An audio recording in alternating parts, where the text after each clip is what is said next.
So we have several support systems in place. First of all, we have the Professional Experience Coordinator, whose role is administrative, but also she needs to be very perceptive to pick up any indications that there are some issues that the university can deal with straight away. Preempting problems is much, much better than trying to fix them. And we ask the students to be very honest when they are having problems and come to us for help before it becomes too difficult. Okay? So the Professional Experience Coordinator is the conduit for either the supervisor or the student to come to say that there's some issues. Okay?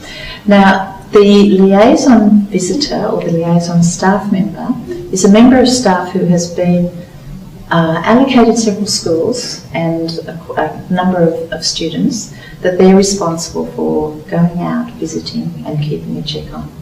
So the liaison member of staff will come to the school, will speak to the student and will speak to the supervising teacher. And their role in the first professional experience is just to pick up that everything is all right, that there are no major issues. In the first professional experience, the liaison staff member may not visit the classroom. They will definitely speak to all the people involved. In the second professional experience, it's very important that the liaison member visit the classroom and see the student in action, because they need to support the view that that student is doing well. If there are any issues, if there are problems, then the liaison staff member will possibly come out again and will be involved more closely with the supervising teacher in analysing, supporting that student, and in worst case scenario agreeing with the supervising teacher that the standards haven't been met. Okay? Now, the supervising teacher will hopefully develop a relationship with the liaison staff member. The liaison staff member has some support back at university, because each of the programs, the Diploma of Education, the BA BEd and the BSc BEd, all have a program, what do we call this, academic coordinator. Okay? And they are people for whom the liaison member can speak to, get support from, if they have concerns. Okay? That program, academic program course person, will have links through to the method staff and will act as a support to try and get the best we can for the students, to give them what they need to hopefully get their performance to a point where they can be passed as being satisfactory.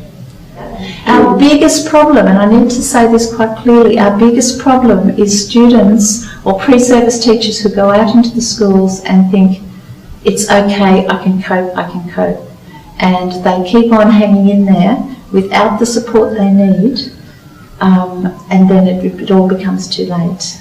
Mm-hmm. You have to understand that when we send the students to the schools, there's a range of quality in terms of the supervising teachers, and therefore sometimes it may not be our students' fault that they're having problems, and that it may be something we need to address with the supervising teacher in terms of the standards required, and what is fair and what is reasonable.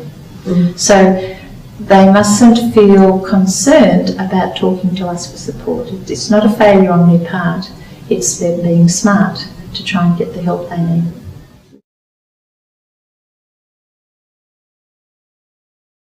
Yeah, when a pre-service teacher goes out into the school, they go out as a novice, they go out as an apprentice, and there is a phrase that's often used in schools where teachers have in loco parentis, they are in the place of the parents, and therefore a qualified teacher has certain responsibilities and obligations to act in a parental role if necessary in the schools. Now, it's very, very important that pre-service teachers understand that they don't have this role. They are not in loco parentis. Now, that limits what is expected of them, and I think sometimes that's reassuring that they understand this. They need to understand that they are not expected to be in communication with parents. That is the classroom teacher's role. Okay, if there is big issues and there needs to be communication with parents, it is not the role of our pre-service teachers to do that. In following on from that, it is very logical that a pre-service teacher is never meant to be alone in a classroom. Now, because of that very issue, there are some supervising teachers who believe, and there is something to be said for this, that when a teacher has been there several weeks and they feel confident in the classroom, that they are only going to get very good experience if the teacher is not there. And so they will leave this to the student. Now, they must always be in a position, our pre-service teachers, that they have access to support. The teacher should be in the room. We can't make them be in the room, but they should always make sure that there is plenty of support there. And if the pre-service teachers don't feel that the support is being given, it's a very valid reason to communicate with us and let us know, or to speak quietly to the supervising coordinator of that school, that they really are being left alone in the classroom, and that is not what is appropriate at this point in time.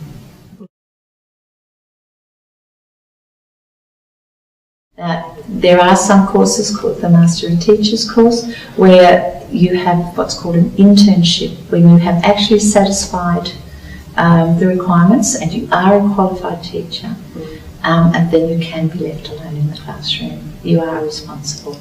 But with our undergraduate degrees and our DPED, no, you are not an apprentice, and that's important.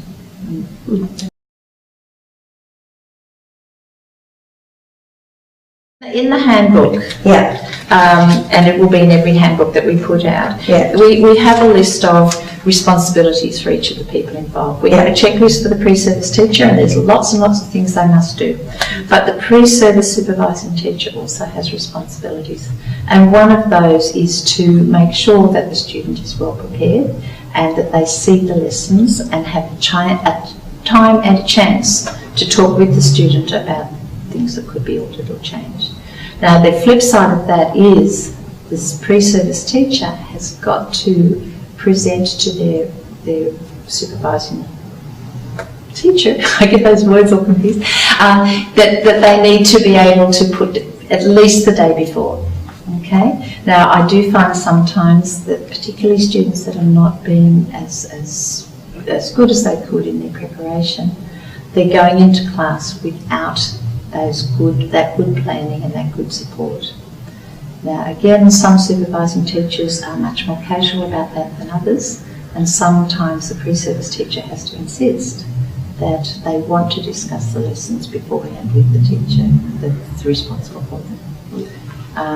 That's important, and we say it down here that they must put their lessons to the teacher.